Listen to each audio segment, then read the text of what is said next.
جو ہے وہ جنت کا پروانہ ہے۔ ہم یہ سنتے ہیں کہ جو امام کا زائر ہے اس کے لیے اس کی برزخ آسان ہے، اس کی قبض روح آسان ہے۔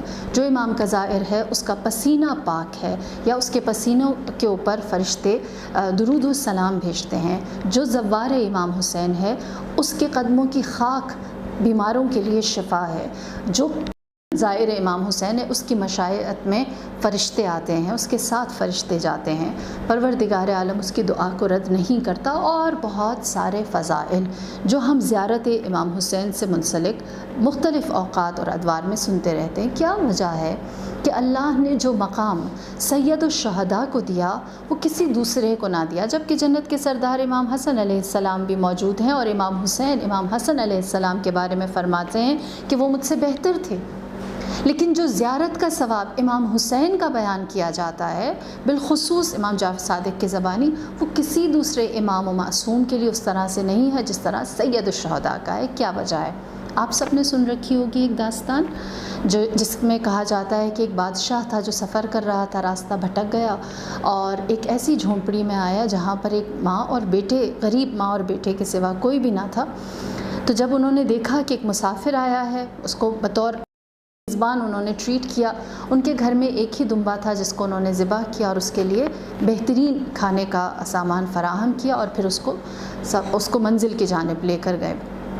کہتے ہیں کہ جب ماں اور بیٹے نے اس بادشاہ کی مدد کی اور اس کو اس کے گھر کی جانب روانہ کیا، تو جاتے ہوئے اس بادشاہ نے ایک انگوٹھی اس نوجوان کو دی اور کہا کہ اگر کبھی میرے شہر میں آنا تو بس اس شہر کے لوگوں کو یہ انگوٹھی دکھانا، وہ تمہیں میرے پاس لے آئیں گے۔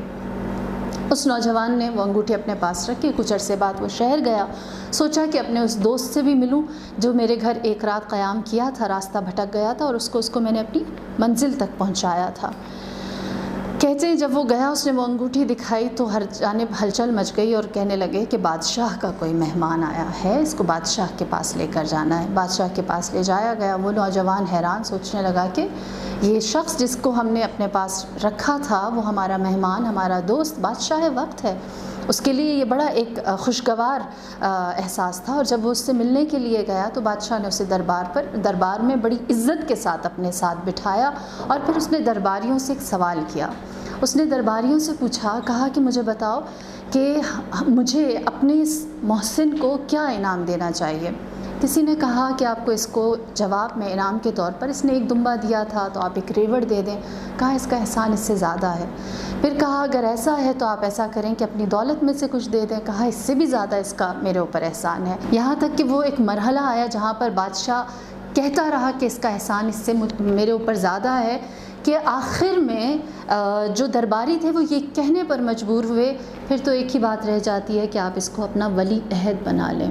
بادشاہ نے کہا اگر میں اس کو اپنا ولی عہد بھی بناؤں گا تو اس کا احسان میرے اوپر جو ہے وہ اس سے بڑا ہے۔ تو سب حیران ہوئے، کہنے لگے کہ اس کا احسان کیا ہے، اس نے آپ کو ایک دمبا ہی تو کھلایا تھا۔ تو بادشاہ نے جواب دیا اور کہا نہیں، اس کی جو کل دولت تھی اس نے وہ سب مجھے دے دی تھی، اور جو کچھ اس کے پاس تھا اس نے جب وہ سب مجھے دے دیا بغیر جانے کہ میں کون ہوں اور کیا ہوں، میں اس کے لیے نفع میں ہوں یا اس کے لیے نقصان میں ہوں، میں کبھی اس کو اس کا جواب دے سکوں گا یا نہیں دے سکوں گا۔ تو اس کے جواب میں اگر میں پوری سلطنت بھی اس نوجوان کو دے دوں تو بھی زیادہ نہیں ہے۔ یہی چیز سید الشہداء کی اللہ کے حضور ہے کہ جو قربانی امام حسین نے اللہ کے حضور دی ہے، وہ قربانی لا نرید منکم جزاء ولا شکورا، کہ نہ تجھ سے جزا چاہتے ہیں نہ شکریہ چاہتے ہیں۔ وہ بے بہا خالصتاً ایسی قربانی ہے کہ جو دار و ندار تھا وہ سب دے دیا، اور نہ صرف ان کو دے دیا بلکہ اپنے آپ کو اس طرح سے اللہ کے حضور عاجزی، انکساری اور تواضع اور خشوع کے ساتھ پیش کیا کہ پروردگار عالم نے اس فداکاری، اس قربانی اور اس عنایت، جو اس فداکاری کے بدلے میں اللہ نے کیا کہا کہ جو جزا میں حسین کے لیے رکھوں گا اس کا کوئی بدل نہیں۔ اگر میں عرش الہی کو بھی قصیدہ خوانی امام حسین کے لیے رکھوں تو بھی یہ زیادہ نہیں ہے، کیونکہ جو تھا وہ اس نے دیا۔ بس خدائی اگر لٹا دی جائے ایسی ہستی کے اوپر، جنت کے ایسے سردار کے اوپر، تو بھی کم نہیں ہے۔ یہی وجہ ہے کہ اگر ہم یہ دیکھتے ہیں کہ سید الشہداء کی قربانی کا بدل یہ ہے کہ ان کی زیارت کرنے والے بھی بخشش کے مورد آج ہو جاتے ہیں، تو یقین جانیے آپ کی نیکی بھی اللہ کے حضور ہیچ نہیں ہے۔ آپ جو خدا کے حضور قربانی دے رہے ہیں وہ اگنورڈ نہیں ہے، وہ اس کے حضور درج ہے اور وہ اس کا بہترین بدل دینے والا ہے۔ وہ اگر سید الشہداء کے ماننے والوں، چاہنے والوں، ان سے عقیدت رکھنے والوں کے لیے اتنا عطا کرتا ہے، تو یقین جانیے جو اس سید الشہداء کے راستے پر چلتے ہیں ان کے لیے اس خدا کی عطا کا جو بخشش کا دروازہ ہے وہ بے بہا کھلا ہے۔ پروردگار عالم ہمیں یہ توفیق عنایت کرے کہ ہم اپنے آپ کو حقیقی معنوں میں ان افراد میں سے قرار دیں جو خدا کی رضایت کو حاصل کرنے والے بنے۔ والسلام علیکم ورحمۃ اللہ وبرکاتہ۔